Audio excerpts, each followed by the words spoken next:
Here in the United States, as residents of the small town of Sutherland Springs, Texas, try to come to terms with the mass shooting of parishioners during a worship service last Sunday, chilling details are emerging about the gunman's past and the costly mistake that enabled him to legally buy his weapons, despite a history of domestic violence.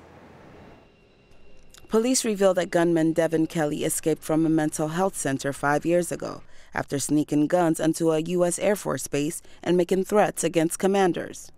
It was around the same time that Kelly was court-martialed by the Air Force and later sentenced for assaulting his first wife and infant stepson.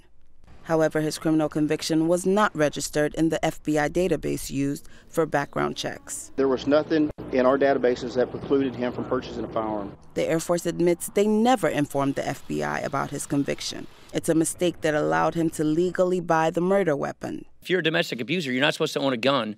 He was a domestic abuser. That's why we got all these questions with the Air Force right now, which is how did this get slipped through the cracks?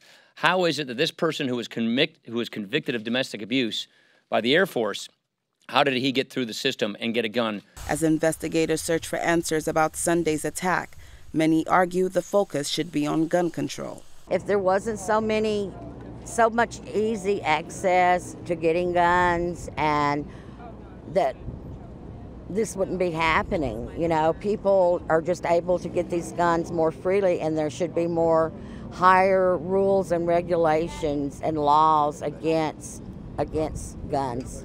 The number 2 Republican in the Senate says it's an issue where even a divided Congress can find common ground. There are areas of consensus, and that has to do with the background check system, keeping guns out of the hands of people with mental illness, convicted felons, people who commit domestic violence.